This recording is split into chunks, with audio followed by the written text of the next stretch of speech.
وای باور نمیکرد انامی الله باور نمیکرد من همه کمه گفتم شاید اختامات را نغز ببینم باور نمیکرد من زنگ گرفتم دختردار شدم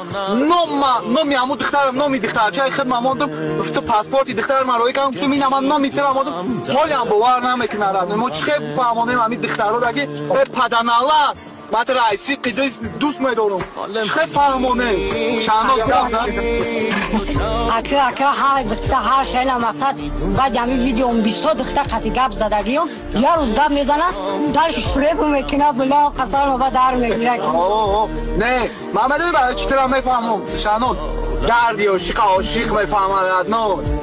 من رنگی تیم من نامی الله میگم دادر نمی روز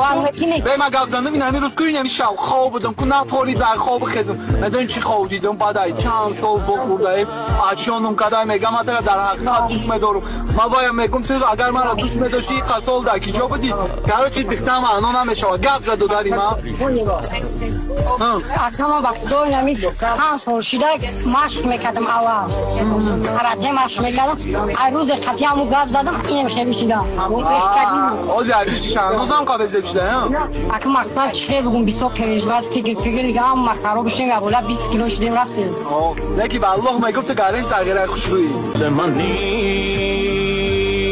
بزن نگاه کنم تو رو